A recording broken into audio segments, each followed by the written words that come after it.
무조건 매수를 해야 되는 타이밍이다. 그 과거 정고점이 8,100만 원이었기 때문에 이번 사이클에서 불장이 와서 정고점을 넘는 구간은 분명히 그러니까 이 반감기를 끝나고 한 1년, 예를 들면 25년 초 정도 1억을 훌쩍 넘는 금액, 그건 충분히 가능한 숫자다라고. 유진투자증권 리서치센터의 김세희 연구원 모십니다. 안녕하십니까? 네, 안녕하세요. 네, 안녕하세요.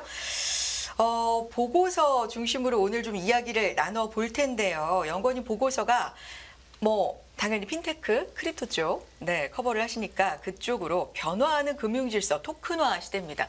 최근에 크립토, 비트코인도 굉장히 많이 움직이고 있어서 그 부분에 대한 얘기도 할 게 많은데 그거 좀 뒤로 하고 일단 STO에 관해서도 최근에 굉장히 좀 핫하거든요. 이 부분에 대해서 먼저 짚어보겠습니다. STO, 토큰 증권이라고 하나요? 이게 구체적으로 뭔지부터 짚어주시면 좋을 것 같아요. 사실 이제 STO, 특히나 한국에서는 토큰 증권이라는 이름으로 이제 사실 금융위에서 준비를 하고 있는 하나의 증권이다, 이렇게 보시면 될 것 같습니다. 증권을 오퍼링하는 새로운 방식인 거고요. 사실상 ICO, 그다음에 IPO와 많이 비교를 하시는데 제가 생각했을 때는 국내 같은 경우에는 코인과의 유사성은 전혀 없고요. 다만 증권을 발행하는 형태가 하나 추가가 됐다 라고 봐주시면 될 것 같습니다. 저희가 조금 쉽게 생각하려면 조각 투자 플랫폼들 많이 접하셨을 것 같은데요. 이제 그런 형태를 사실상 자본시장법 그리고 전자증권법 하에서 사실 규율 하에 이 발행한 행위를 허용하겠다라는 이제 의미를 가지고 사실 정부 주도로 이제 뭔가 준비를 하고 있다, 이렇게 봐주시면 될 것 같고요. 네.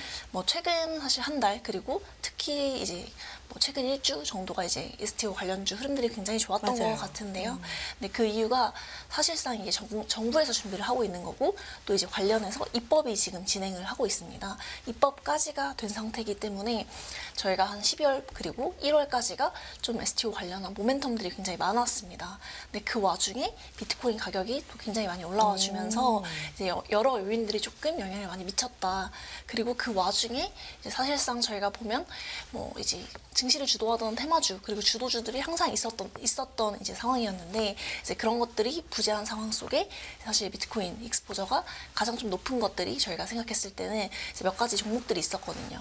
그 중에서 사실 코인 관련해서만 익스포저가 있었던 종목들도 있긴 하지만 갤럭시와 머니틀이나 심지어 이제 IT센, 핑거, 그리고 일부 증권주까지들은 사실상 STO 관련주였거든요. 그래서 관련해서 좀 흐름이 좋았다라고 봐주시면 될 것 같습니다. 최대한 쉽게 설명을 해주신 것 같은데 그래도 좀 몇 가지 질문을 드리면 조각 투자 시장이라는 거잖아요. 쉽게 말하면 부동산, 미술품, 음악 저작권, IP 이런 것들을 실물 자산을 이제 소액으로 사고 팔 수 있는 시장이 열린다라는 건데 맞습니까?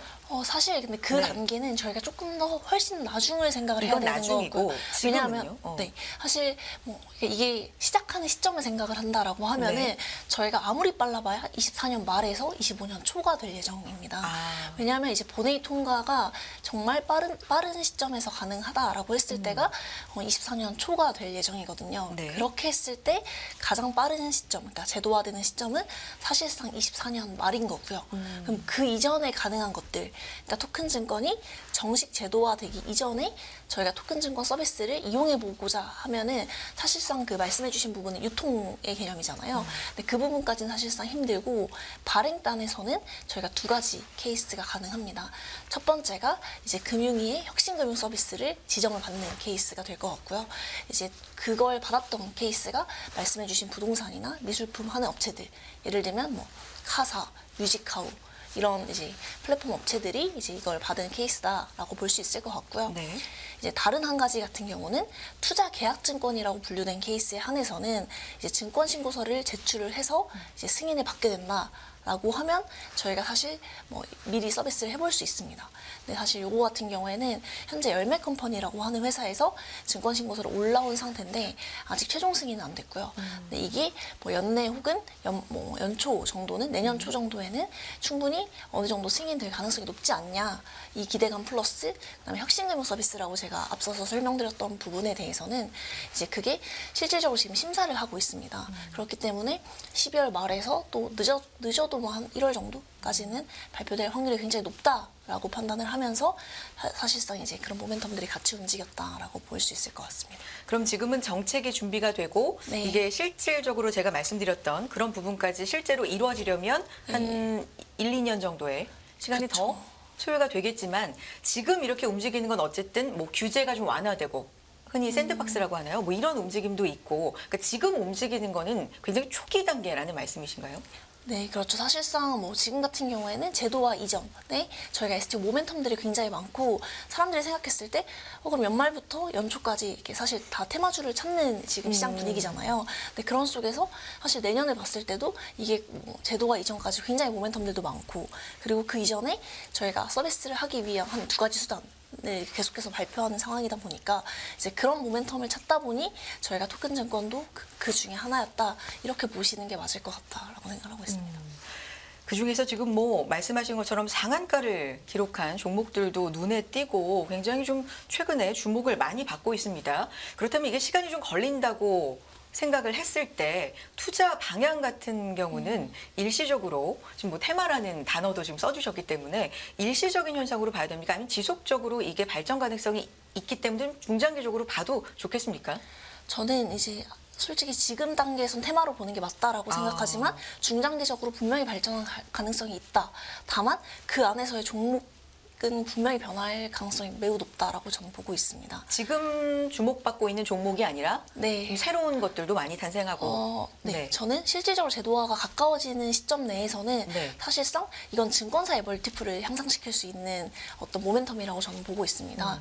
그렇기 때문에 사실상 뭐 대부분의 이 STO 사업자 라고 하죠. 그러니까 발행과 그다음에 유통의 역할을 할 수 있는 거의 대부분의 이제 뭐 확률은 사실상 증권사에서 가져갈 확률이 높기 때문에 실질적으로 이게 좀 구체화되면 되고 그다음에 시장에서 스터디가 굉장히 많이 되면 될수록 사실상은 저는 증권사의 이제 멀티플을 굉장히 올리는 요인이 되지 않을까. 아직은 초기이기 때문에 사실상 좀 준비가 되고 그다음 사실 가벼운 종목들이 먼저 올라갈 수밖에 없는 시기다라고 판단을 하고 있습니다. 이게 우리나라만의 현상이 아니라 지금 글로벌적인 거죠. 블록체인 얘기 나왔을 때 이걸 어떻게 활용할 수 있어? 라는 얘기를 할 때 하나의 증권의 토큰화였던 게 이제 진짜로 좀 가시화되고 있는 흐름이 글로벌적으로 있는 겁니까? 약간 이거는 엄밀하게 이제 말씀드리면 사실 글로벌 차원에서는 블록체인 기반의 토큰화라는 점에서는 이제 공통점이 있습니다. 네. 다만 이제 국내에서 진행하고 있는 이 토큰 증권 같은 경우에는 사실 뭐 이게 글로벌 차원에서 이제 논의되긴 어려운 부분이고요. 그래요? 좀 다릅니까? 굉장히 많이 다릅니다. 왜냐하면 어떻게 달라요? 네. 일단 STO 같은 경우에는 주요 국가 중에서 STO가 기존에 허용되지 않았던 국가는 사실 뭐 우리나라밖에 없다라고 할 수 있을 정도로 저희가 조금 늦게 개화를 한 상태이긴 하고요. 그리고 이제 국내와 가장 비슷한 방향을 가지고 있는 이제 국가 같은 경우에는 이제 일본이 될 수 있는데요. 둘 다 공통점 같은 경우에는 이제 퍼블릭 블록체인을 사용할 수가 없습니다. 예를 들면 뭐 비트코인이든 아니면 이더리움이든 저희가 일반적으로 생각할 수 있는 코인들을 가지고 발행을 한다라고 하면 이건 퍼블릭을 허가를 해주는 거거든요. 퍼블릭 블록체인을 사용하게끔 하는 건데 저희는 각 증권사 혹은 각 발행사가 각자만의 본인들의 블록체인을 구축을 해서 이제 사실상 각자만의 이제 분산 정보를 쓰겠다 이렇게 허가를 하는 거기 때문에 이게 뭐 블록체인을 쓰고 이 블록체인이라는 효과 자체가 어떻게 보면 글로벌 거래 자체가 가능하다 이런 차원에서는 좀 비슷하다 이렇게 볼 수 있긴 할 것 같은데요. 다만 이 토큰 증권이라는 거는 국내에서 규율하는 증권법에 이제 해당이 되기 때문에 글로벌 차원에서 아직까지는 거래가 불가능하다. 지금 저희가 구체화하는 단계에서는 글로벌 차원에서 거래할 수 있는 수단이 추후적으로는 이제 마련될 수 있어요. 뭐 예를 들면 브릿지나 이런 기술들을 통해서. 근데 아직까지는 고려하고 있지 않고 국내에서 특히 굉장히 장외 시장 중심으로 유통을 할 계획으로 저희가 이제 구체화를 하고 있다라고 봐주시면 될 것 같습니다. 글로벌리하고는 조금 뭐 비슷한 점도 다른 점도 좀 있지만 네, 기술만 비슷하다라고 봐주시면 될 것 같습니다. 기술만 비슷하다. 뭐 제도 내에서 네. 좀 영향을 받는 게 확실히 다르기 때문에요. 그렇죠? 금융의 토큰화는 그러면 이게 연말에 어떤 섹터가 올라갈지를 찾고 있는 이 시기이기 때문이 아니라 큰 줄기로 갈 수 있는 거는 맞다고 생각하세요? 네, 전 사실상 그냥 자산화라는 게 저희가 지금까지 자산화의 핵심 기술이 증권화가 메인이었다라고 생각을 하거든요. 그거의 넥스트가 사실 증권화를 대체하거나 보완하는 기술로서 저는 충분히 토큰화가 가능하다. 뭐 지금 단에서는 이제 국내를 포함해서 대부분의 국가들이 뭐 아직까지 지분증권이나 채무증권을 저희가 토큰 증권, 그러니까 토큰화를 하진 않잖아요. 일부만 굉장히 일단 뭐 시범적으로 테스트를 하고 있는데 이거에 대한 어떤 기술적인 부분이 충분히 검증이 됐다라고 하는 시기가 온다거나 혹은 이걸 발행하는 단에 있어서 뭐 뭐 거래 비용의 어떤 효율화가 가능하다라는 것들을 저희가 이제 눈으로 봤을 때 그 시점에서는 충분히 지금의 뭐 국내 같은 경우로 따져봤을 때는 전자증권 제도 자체가 아예 토큰 증권 제도로 전부 다 바뀔 수 있다. 그리고 마찬가지로 그게 모든 국가에도 해당이 될 수 있다. 사실 뭐 블랙락의 CEO 같은 경우에는 사실 증권화의 다음 단계는 토큰화다. 모든 뭐 주식은 사실 5년 내에 다 토큰화될 것이다라고 좀 이렇게 강하게 말을 하기도 했었는데요. 사실 저도 그게 시점의 차이는 있을지언정 분명히 이제 저는 올 수밖에 없는 미래다 이렇게 보고는 있습니다. 만약에 그 현실화가 된다면 좀 시간이 걸리겠지만 그러면 실질적으로 우리 개인 투자자들이 가장 활용이랄까요? 이 증권의 토큰화가 됐구나 이런 거에 활용할 수 있겠구나 가장 크게 느낄 변화들 구체적으로 어떤 게 있을까요? 사실상 이제 사실 투자자 입장에서는 이 증권 자체가 사실 발행하는 기술만 바뀌는 거거든요. 근데 사실 그거에 대해서 뭔가를 느꼈다라는 거는 분명히 불편한 게 있다는 거기 때문에 사실 안 느껴야 좋겠지만 네, 변화가, 어떤 뭐 사실 뭐 네. 간접적인 효용이라도 있다라고 하면 저희가 주식 거래 같은 경우도 네. 만약에 토큰화가 된다라고 하면 저희가 청산이 아마 3일이 걸리는 걸로 알고 있습니다. 그래서 아마 주식 거래를 하고 이거를 현금으로 전환하는 데까지는 아마 바로 못 뺐던 경험을 다들 하셨을 것 같은데요. 이게 즉시 청산이 가능해집니다. 그래서 뭐 그런 장점들이 제가 생각했을 때 있을 것 같고요. 그리고 거래 비용의 효율, 그러니까 사실상 중개 기간을 거치지 않기 때문에 예를 들면 국내에서는 뭐 예탁결제원이 사실상 총량 관리와 그다음에 전자등록 기관의 역할을 하는데 사실 그 기능이 필요가 없어집니다. 그래서 사실상 거기서의 어떤 사회적인 비용이 굉장히 많이 줄어들 수 있다. 뭐 이런 효용들이 있을 것 같다라고 생각합니다. 사실 이 부분이 좀 생소한 네. 개인적으로도 그렇고 그렇기 때문에 궁금한 점들을 좀 여쭤봤고요. STO 관련돼서 토큰 관련돼서는 저희가 또 연구원님의 이 보고서를 자료실에 올려두겠습니다. 여러분도 한번 참고를 해보시면 좋을 것 같고요. 이제 코인 얘기를 좀 해보겠습니다. 지난번 뵀을 때 아마도 크립토 윈터 얘기를 하지 않았을까 우리가 맞아요. 생각이 드는데 오늘 참 격세지감이랄까요? 크립토 스프링 얘기를 해야 될 것 같아요. 봄이 왔습니까? 아니면 또 더 사실 옵니까? 네, 봄은 네. 이미 왔고 사실 네. 저희가 서머를 약간 기대하는 그런 시점인 것 같습니다. 약간 아직까지 뭐 불장의 초입이다 혹은 미니 불장이다 이런 얘기들이 많이 나오는데요. 사실 오늘 기점으로 야, 진짜 불장 아니냐라는 얘기들이 굉장히 많이 나올 것 같다. 그 기준이 있어요? 불장의 사실 기준? 뭐 어떻게 보면 누군가는 전고점을 넘어야 불장이다라고 생각을 하겠지만 네. 실질적으로 이렇게 거래량이 터지는 경우는 저희가 보통 불장이다라고 많이 느끼긴 하거든요. 특히나 사람마다 그 기준은 다르겠지만 저희가 이게 굉장히 활발한 거래량 이게 의미가 있기 때문에 저희가 2년 동안 가장 역대 최고 거래량을 기록을 하고 있기 때문에 충분히 저희가 경우에 따라서는 불장으로도 볼 수 있지 않을까라고 생각을 하고 있습니다. 지금 뭐 차트 그래프도 나가고 있는데 저 기울기 보십시오. 네. 네, 사실 어. 오늘 새벽 기준으로 네. 이제 사실 뭐 42,000달러라는 기사가 아마 많이 나왔을 텐데 44,000달러를 네. 이제 한번 찍었고요. 네. 한화로는 거의 6천만 원에 육박하는 이제 금액이기 때문에 뭐 거의 한 달 동안 진짜 2천만 원 가까이가 오른 형태다라고 봐주시면 될 것 같습니다. 그러게요. 이 뭐 왜 이렇게 오르냐에 대해서는 많이들 원인 분석을 뭐 들으셨겠지만 하나하나 좀 짚어보겠습니다. 일단 첫 번째로 꼽는 원인은 연구원님 생각엔 뭐예요? 이렇게 이건 오르는 다들 네. 동의하실 것 같은데요. 가장 큰 트리거는 지금 시점에서는 네. 비트코인 현물 ETF 기대감이 일단 제일 첫 번째다. 왜냐하면 사실상 이 모멘텀을 이끌었던 10월부터 지금까지 다 한 큰 줄기는 비트코인 ETF, 현물 ETF이고요. 이제 사실 1월에 이제 아무래도 승인이 되지 않을까라는 그 기대감이 하나의 컨센으로 형성이 되어 있고 그게 사실 50% 이상의 확률이다라고 시장에서 보고 있기 때문에 시간이 다가오면 다가올수록 특히 이제 12월에 저희가 들어서는 시점부터 한 달이 안 남은 시점이 돼버린 네. 거잖아요. 그렇기 때문에 좀 굉장히 많이 올라왔다라고 볼 수 있을 것 같고요. 그리고 이제 주말부터 갑자기 또 한 번 크게 상승을 했던 것 같은데 횡보에서 상승을 이끌었던 요인을 보면 저희가 주말 동안 파월에 이제 언급들이 네. 있었죠. 사실 생각보다 빠른 피크아웃 얘기가 나올 수도 있겠다. 생각보다 그러면 저희가 24년 말보다 이전에 금리 인하를 실질적으로 논의할 수 있는 얘기들이 나오지 않을까라는 그 기대감이 좀 저는 많이 반영이 되지 않았을까라고 생각을 하고 있습니다. 파월은 그런 의미로 얘기를 했는지 모르겠지만 그쵸. 시장이 어쨌든 그렇게 네. 받아들이면서 네. 인하 기대감이 좀 그리고 또 그거에 좀 근거가 될 수 있었던 게 네. 저희가 반감기가 내년 4월에 앞두고 네, 있습니다. 반감기 얘기도 많죠. 네, 안 그래도 반감기 이후 뭐 한 9개월에서 9개월, 10개월에서 1년까지가 이제 불장 거의 전고점을 넘는 기간이라고 저희가 지금까지 이제 과거 사이클을 통해서 이제 그걸 이제 많이 사람들이 알고 있잖아요.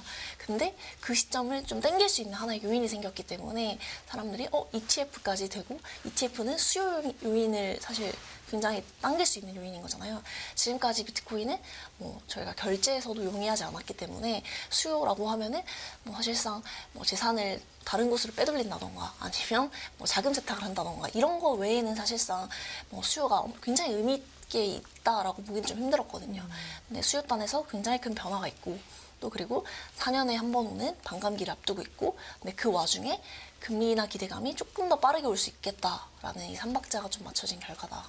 라고 보고 있습니다. 그 여러 가지 지금 요인들이 좀 시기적으로 겹쳤다. 네. 근데 첫 번째 무엇보다도 현물 ETF 이 승인 기대감에 대해서 좀 보면 여러 가지 자료를 저도 좀 봤는데 이게 언제쯤일까 보니까 한 1월 10일 정도까지 네. 승인 전망 업계에는 그런 네. 전망이 좀 많더라고요. 네. 그 가능성이 50% 이상이라면 꽤 높은 겁니까? 그렇죠. 사실 뭐 특히 뭐 블룸버그에서는 뭐 90%다 네. 뭐 이렇게 이제 얘기를 많이 하고 있고 뭐 누구는 100%다라고 하고 있는데 저는 50%가 좀 더 넘는 근거다라고 보고 있는 이유가 사실 이게 뭐 확률의 문제다 보니까요. 근데 아무래도 1월 10일이라고 딱 꼽는 이유는 저희가 마지막 그러니까 가장 이제 앞두고 있는 그 파이널 데드라인이라고 하죠. 그게 1월 10일입니다. 그래서 사실 그때 만약에 이제 사실 불승인이 난다라고 하면 그 뒤에 것들도 사실상 승인이 나지 않을 가능성이 높기 때문에 그럼 첫 번째부터 승인해 주지 않겠냐 이렇기 때문에 딱 1월 10일 이전에는 발표가 날 확률이 높다 이렇게 이제 좀 생각을 하는 것 같고요. 이제 그렇다면 왜 이번에는 그 과거에는 단 한 번도 승인을 해주지 않다가 이번에는 왜 승인을 네. 해줘야 하냐 이게 좀 질문이 많으신 것 같은데요. 지금까지 SEC가 우리 절대 안 돼라고 했던 이제 근거들이 다 똑같았던 것 같아요. 지금까지는. 왜냐하면 뭐 그동안은 이게 사실상 뭐 비트코인을 뭐 사실 미국이 아닌 다른 국가에서 너무 많이 가지고 있고 그리고 그렇기 때문에 시세가 조작될 가능성이 크다. 가격이 이제 왜곡될 가능성이 크다라고 이제 계속해서 주장을 해왔었는데요. 근데 이거를 올해 8월에 이제 미국 연방법원에서 만장일치로 불합리하다라고 이제 판결을 내렸고요. 그렇기 때문에 지금 뭐 SEC가 지금까지 얘기하던 어떤 근거들 외에 추가적인 근거들을 이제 내야 하는 상황입니다. 사실 뭐 내려면 낼 수가 있기 때문에 저는 가능성이 뭐 그게 뭐 0%에 수렴한다라고 이제 말씀드릴 수는 없을 것 같은데 그럼에도 불구하고 이 핵심 이유를 사실상 뭐 만장일치로 이게 불합리하다라고 판결을 내린 거기 때문에 가능성이 좀 높아진 상황이긴 하다라고 말씀을 드릴 수 있을 것 같습니다. 그걸 또 시장에서는 그대로 가격으로 반영을 하고 있는 거고요. 네. 만에 하나 요게 좀 불발이 되면 가격 조정이 약간은 네. 좀 올 것 같은데요. 근데 생각보다 지금 거의 뭐 한 몇 달, 2달간 거의 한 60, 70% 네. 이상을 오른 거를 그대로 빠지진 않을 것 같고요. 사람들이 언젠간 되겠지 플러스 그다음 방금기에 대한 기대감이 있기 때문에 특히 그리고 최근 데이터들을 보면 기관 자금이 생각보다 많이 들어왔습니다. 그래서 이들이 빠지지 않는 이상 생각보다 자금이 뭐 오른 만큼 빠지진 않을 거다. 다만 조정은 약간 있겠지만 전 그렇다라고 하면 무조건 매수를 해야 되는 타이밍이다 라고 생각을 하고 있습니다. 그렇군요. 긍정적으로 보고 계시고요. 현물 ETF 승인이 난다면 요거는 중장기적으로는 또 비트코인의 호재입니까? 사실 호재다라고 말하기 굉장히 어려운 것 같습니다. 그래요? 네, 왜냐하면 시기별로 굉장히 다를 것 같은데요. 네. 당연히 장기적으로 봤을 때는 굉장히 호재인 건 맞을 것 같아요. 특히나 결국 ETF가 된다라는 거는 저희가 기관 자금에서 굉장히 유리한 측면이 많거든요. 뭐 퇴직연금 계좌에도 담을 수 있고 아무래도 뭐 연금이나 뭐 연기금 이런 곳에서 훨씬 더 쉽게 이제 담을 수 있기 때문에 그런 건데 그거 외에 저희가 단기적으로 좀 중장기적으로 본다라고 했을 때는 일단은 상장하는 시점에 굉장히 변동성이 커질 가능성이 높다. 네, 왜냐하면 사실상 상장하는 시점에만 얘네 이 기관에서 이제 현물을 가지고 있으면 됩니다. 그 이전엔 차입을 하거나 뭐 사실 보유하고 있지 않아도 되기 때문에 그 과정에서 좀 저는 굉장히 큰 변수들이 있을 거다라고 생각을 하는데요. 대표적으로 이제 뭐 그레이스케일 같은 경우에는 본인들의 신탁을 ETF로 전환을 해야 합니다. 근데 그 과정에서 가지고 있던 신탁은 환매가 안 됐기 때문에 그걸 다 팔을 수 있는 가능성도 있고요, 충분히. 그리고 또 그 과정에서 가격, 예를 들면 저희가 과거에 금이나 은이나 구리 같은 경우가 ETF 상장하는 시점에서 오히려 가격이 떨어졌다가 이제 사실 1년, 2년 차트를 봤을 때 올라가는 그런 그림이었습니다. 그래서 그런 것처럼 사실상 뭐 여러 개의 기관들이 같이 들어오기 때문에 그 구간에서의 변동성은 굉장히 좀 커질 수 있지 않을까. 그리고 생각보다 이제 기관들이 들고 있는 자금이 커지면서 개인들한테는 그렇게 유리한 상황이 아닐 수도 있겠다라는 개인적으로 생각을 하고 있습니다. 그렇군요. 이건 또 의외 부분 생각해 볼 만한 지점이고요. 반감기 얘기 많이 하는데 이게 네 번째 오는 반감기인가요? 4년 주기로 발생하는데 뭐 1차 반감기 얘기도 네. 있고 2차, 3차 있었고요. 그렇죠. 근데 얼마나 올랐는지 보니까 1차가 이제 2012년부터라고 하는데 92배 뛰었고 맞아요. 네. 2차, 3차 때는 뭐 30배, 8배. 그러니까 물론 이게 점점 그 상승폭이랄까 이건 줄어들 수밖에 초반에 비해서는 없겠지만 이번에도 이 반감기만으로 뭐 ETF 다 떠나서 반감기 기대만으로도 어느 정도까지 상승을 기대한다고 업계에선 얘기합니까? 이게 사실 뭐 업계에서는 어쨌든 이게 사이클 네. 이론이다 보니까 결과적으로 그러니까 최저점, 그러니까 그 저희가 불장 오기 전에 최저점 보통 찍거든요. 근데 네네. 그 시점 대비해서 보통 10배 이상 오른다. 이게 이제 통념입니다. 그래서 저희가 근데 그 기준으로 따지면 사실 말이 안 되는 게 저희가 그 FTX 사건 터지고 나서 사실 뭐 한 25K 정도가 이제 최저였던 것 같은데요. 그러면 뭐 사실 1억을 훌쩍 넘는 금액 거의 그러게요. 한- 네. 그러니까 계속 비트코인이 이렇게 좀 잘만 가면 1억 가나라는 얘기가 그래서 상징적으로 좀 나오는 것 같아요. 저는 근데 사실 그 과거 정고점이 8,100만 원이었기 때문에 이번 사이클에서 불장이 와서 정고점을 넘는 구간은 분명히 그러니까 이 반감기를 끝나고 한 1년, 예를 들면 25년 초 정도를 생각한다라고 했을 때는 전 충분히 가능한 숫자다라고 생각을 하고 있습니다. 아, 그래요. 네. 그 정도는 갭이 그렇게 큰 편은 아니다. 과거를 저희가 유추해 봤을 때. 네. 최근에 보면 시장 흐름이 또 금도 가고 네, 맞습니다. 실제 골드도 가고 이제 디지털 골드라고 일컬어지는 비트코인도 가기 때문에 이게 시기별로 다른 것 같아요. 어떤 이슈가 있는 시기가 오면 비트코인은 안전자산이 아니야. 이게 어떻게 안전자산이야라는 얘기를 하고 네. 이런 시기가 오면 이제 안전자산으로 인정을 받는구나라는 또 생각들도 네. 있고 사실 어떠세요? 이건 앞으로도 네. 계속 바뀔 것 같긴 그래요. 한데요. 근데 지금 같은 경우는 이제 금이랑 또 커플링을 하고 네. S&P 500이랑은 아예 반대로 가고 있습니다. 최근 급등했던 기간 동안에는. 그래서 저희가 뭐 어쨌든 간에 과거 2012년부터 지금까지 데이터들을 봤을 때는 저희가 유동성이 좀 풀리고 이게 어느 정도 있는 시기다라고 했을 때는 위험자산으로서의 역할을 하고요. 그게 아니다. 그리고 어떤 리스크가 발생했을 때는 갑자기 이제 금과 같이 안전자산으로서 역할을 합니다. 예를 들면 저희가 뭐 전쟁 있었을 때 같은 경우도 그 직후에는 금과 커플링하는 뭐 하루 차이로는 사실상 나스닥과 커플링하다가 뭐 그 주 내내는 전쟁이 있는 기간 동안은 사실 금이랑 커플링하는 모습을 보였고요. 사실 그렇기 때문에 뭐 어떤 리스크 사실 금이 급등하는 시기에는 사실상 금과 같은 안전자산의 역할을 한다. 이게 맞는 것 같습니다. 그래요. 그런데 이제 단시간에 급등을 하면 조심해야 될 부분이나 네. 고려해야 될 부분도 있게 마련인데 지금 여러 가지가 뭐 겹친 건 맞습니다. ETF 기대감 그리고 반감기 뭐 여러 가지 거시적인 환경의 매크로적인 뭐 인식들 이런 게 겹친 건 맞습니다만 그래도 이렇게 급등할 때 좀 주의해야 될 사항은 없습니까? 아니면 좀 공격적으로 나가야 되는 시점이라고 보세요. 어떠세요? 개인적으로는? 저는 생각보다 오히려 너무 빠르게 비트코인이 올라와서 네. 제가 공격적으로 말하기도 되게 부담스럽다라고 생각하는 가격까지 저는 너무 빠르게 왔다라고 생각을 하고 있고요. 사실상 이제 어떤 저희가 뭐 반감기나 ETF나 뭐 여러 가지 요인들을 보면 굉장히 좋은 구간이긴 하지만 이렇게 빠르게 급등하면 보통 한 번에 하방이 있고 나서 사실 정고점을 찍어주는 경우들이 많거든요. 그렇기 때문에 충분히 지금 시점에 들어간다라고 했을 때는 저희가 지금 당장에 예를 들면 지금이라도 이제 들어가야 늦는 거 아니냐라고 뭐 생각하시는 분들도 있잖아요. 제가 봤을 땐 1월이 굉장히 변동성이 큰 구간일 것 같은데요. 예를 들어 뭐 12월 정도까지만 본인이 수익권을 생각하고 들어간다라고 하면 뭐 적은 사실 뭐 10%만 얻는다라고 하더라도 지금 들어가도 의미가 있다라고 생각하지만 어떻게 보면 비트코인을 투자하는 사람들의 심리는 거의 뭐 1억을 생각하고 들어가는 분들이기 때문에 그런 경우에는 사실상 1월 이후에 저희가 그러니까 투자를 한다라는 식의 전략이 맞지 않을까라고 생각을 하고 있습니다. 아무래도 비트코인 얘기만 많이 하는데 최근에 네. 그 이하의 뭐 알트코인들이라고 굉장히 하나요? 많이 흐름은 오르고 어떻습니까? 굉장히 많이 오르고 있고요. 그래서 비트코인이 굉장히 많이 올랐는데도 알트코인들이 거의 2배, 3배 돈 복사를 하고 있는 지금 상황이기 때문에 돈 복사. 네, 아. 사실 지금 약간 유행하는 단어가 자고 일어났더니 돈 복사가 되어 있다. 약간 이런 이제 얘기들이 많이 나오고 있는데요. 그래서 그러다 보니까 다시 비트 도미넌스가 그렇게 높아지진 않았습니다. 50% 정도 수준을 유지하고 있고요. 그래서 사실 그 의미는? 그 의미는 네. 뭐 사실상 원래는 이 정도 가격이 올라왔다라고 네. 하면은 뭐 저희가 한 10월 초만 하더라도 비트코인 도미넌스가 거의 55%까지 올라왔어야 맞는 상황인데요. 그러니까 시가총액 그 차지하는 비중 말씀하시는 거죠? 네, 그러니까 전반적으로 크립토 시장 자체가 시가총액이 굉장히 많이 올라왔다. 이렇게 받아들여 주시면 될 것 같고요.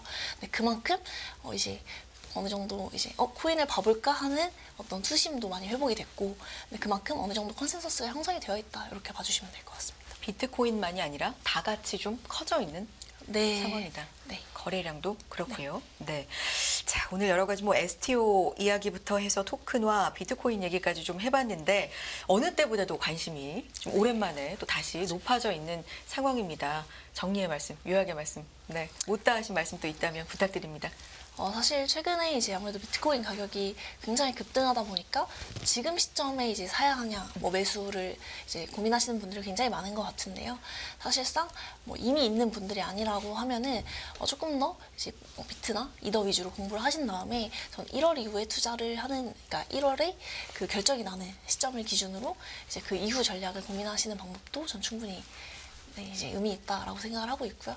뭐 중장기적으로 1년 이상을 투자하시는 분들이라고 하면 전 충분히 가능한 구간이다. 투자를 할 수 있는 구간이다라고 보고 있습니다.